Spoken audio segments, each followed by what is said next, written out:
खबर लाखा मंडल से है। आपको बताते चले कि आज पर्यटन नगरी लाखा मंडल के समीप ग्राम भटाड़ में बन रहे केदार बाबा का नवनिर्माण मंदिर दर्शन को विजय कृष्ण शास्त्री पहुंचे। ग्रामीणों ने शास्त्री का जोरदार स्वागत किया। शास्त्री जी ने बाबा केदार से प्रार्थना की कि जल्द निर्माण कार्य पूर्ण हो, जिससे आने वाले समय में स्थान का महत्व जानने का अवसर मिले। अभी हाल ही में शास्त्री जी ने यमुना तट कालसी में भूमि पूजन किया और शीघ्र ही निर्माण कार्य प्रारंभ किया जाएगा, जिसमें धर्मार्थ कार्य होंगे। कृपा भूमि केदार बाबा जी का जहाँ पर नित्य निवास है ग्राम भटाड़ में, अभी हम दर्शन करके आए हैं।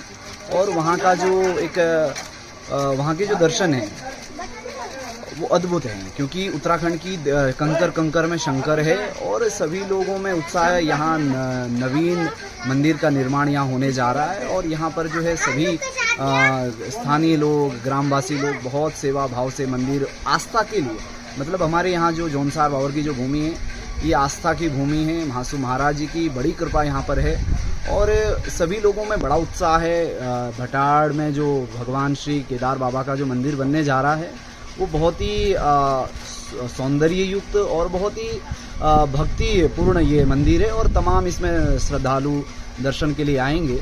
और आज जैसा कि बहुत ही पावन शुभ अवसर है, पितृपक्ष चल रहा है और पितृपक्ष की अमावस्या में आज दर्शन प्राप्त भए हैं और अधोगति में रह रहे इस क्षेत्र के सभी पितृ देवता मुक्त हों, ऐसी हम कामना करते हैं। और अगला जो पड़ाव है यात्रा का तृतीय जो पड़ाव है वो हमारा महासू देवता हनूल के लिए है और सभी लोगों की सर्वजन सुखाय सर्वजन हिताय हेतु ये यात्राएं, ये जन संपर्क, ये भगवान के प्रति लोगों को जागरण करना और जैसे जो आज विधर्मियों के द्वारा समाज में कुरीतियाँ हमारे यहाँ से फैलाई जा रही है उसमें रोकथाम हो और समाज में जगह जगह जाकर के भक्तिमय एक माहौल बना करके सब में प्रेममय माहौल, जो हमारे जौनसार की एक परंपरा है।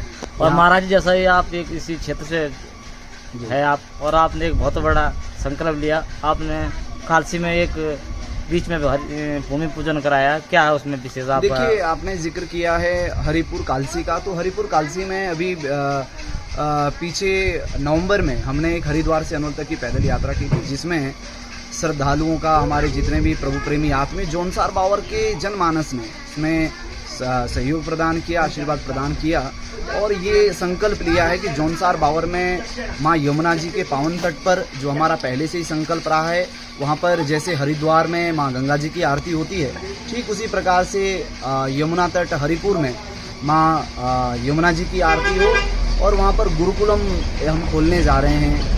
गौशाला वहाँ पर होगा, वेद विद्यालय वहाँ होंगे। जब हमारे धर्म संस्कृति की सुरक्षा होगी, हमारे धर्म संस्कृति का जब वहाँ पर जागरण होगा, हमारे धर्म संस्कृति का वहाँ पर लोग जानेंगे, आश्रम व्यवस्थाएं होंगी, तो निश्चित ही धर्म स्थापना होगी और धर्म के प्रति लोग जागृत होंगे। और आज मुझे बहुत गर्व है कि हम इसी क्षेत्र के हैं, इसी भूमि के हैं। जौनसार बावर एक विश्व को सार देने वाला है, क्योंकि जन जन को सार देने वाला ही जौनसार बावर है। और यहाँ के आराध्य देव महासू महाराज जी की कृपा हम सब लोगों के ऊपर बरस रही है और आगे भी निरंतर बरसती रहे। सभी लोग, घर का युवान, आज सबसे ज़्यादा ज़रूरत है युवान को, क्योंकि आज हमारा युवा जो है कहीं ना कहीं कुसंग में आकर के थोड़ा सा एक विकृत दिशा में जा रहा है, जैसे नशे की प्रवृत्ति में उसे आलिप्त कर लिया है। तो अब नशा भी धीरे धीरे खत्म हो रहा है और जब धर्म होगा तो ये सब व्यसन खत्म होंगे। धन्यवाद।